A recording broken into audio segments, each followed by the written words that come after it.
رسول اکرم صلی اللہ علیہ وسلم سے سب سے زیادہ تو محبت آپ کے صحابہ کرتے تھے.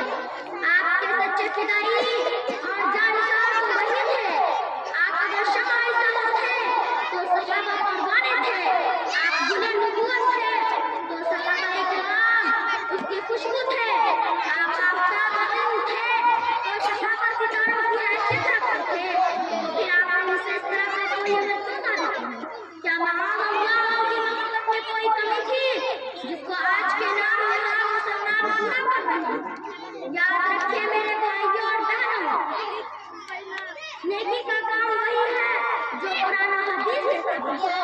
صحابہ کرام نے اس پر عمل کیا ہے.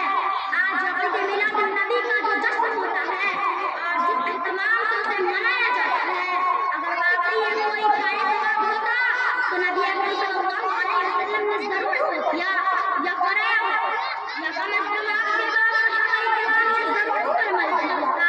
مگر جب ہم تاریخ پر نظر ڈالتے ہیں تو پتہ چلتا ہے کہ یہ سب چیزیں بہت بات نہیں جاتی ہیں.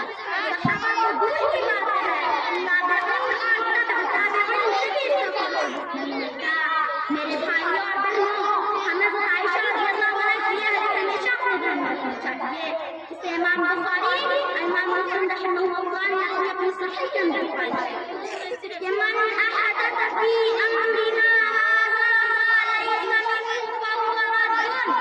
یعنی دین میں نیا نکالا گیا کام مردود، اس کا جواب درکنار، اس کے وہ ہمارے لیے بات کرتے ہیں. میرے بھائیوں اور بہنوں، سیرت رسول بیان کرنا آپ صلی اللہ علیہ وسلم کے اس پر تخلق دنیا کے سامنے پیش کرنا کوئی غلط کام نہیں ہے، بلکہ یہ تو انتہائی ثواب اور گنہگار نیکی کا کام ہے. مگر اس کے لیے واقعات الاول کی تفصیل جو حضور صلی اللہ علیہ وسلم کی سیرت کا بیان کے مہینے کے حدیث بیان کرنے کی ضرورت ہے.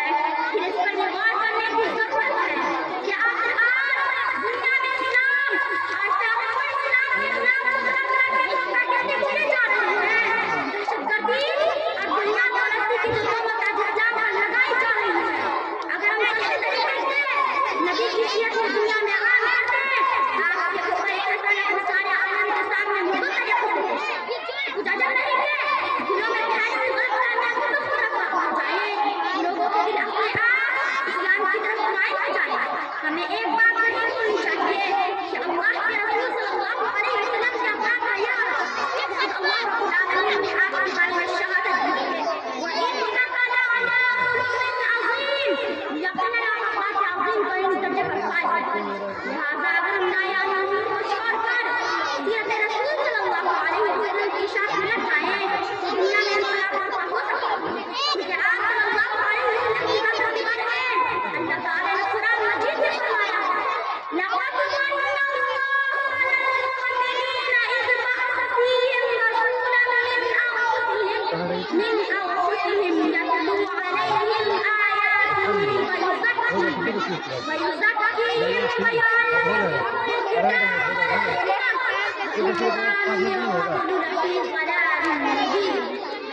اللہ کا یہ مومنوں پر بہت بڑا احسان ہے کہ اس نے ان کے درمیان انہیں میں سے ایک ایسا رسول بھیجا جو ان کو اللہ کی آیتیں سناتا ہے، ان کو پاک و صاف کرتا ہے اور ان کو کتاب و حکمت کی تعلیم دیتا ہے. حالانکہ اس سے قبل وہ لوگ بری ہوئی گزرتے تھے. اللہ تعالیٰ سے دعا ہے کہ ہم سب کو سیرت رسول اپنانے اور اس کی اشاعت کرنے کی توفیق عطا فرمائے. آمین. وآخر دعوانا ان الحمد للہ رب العالمین. السلام علیکم ورحمۃ اللہ وبرکاتہ.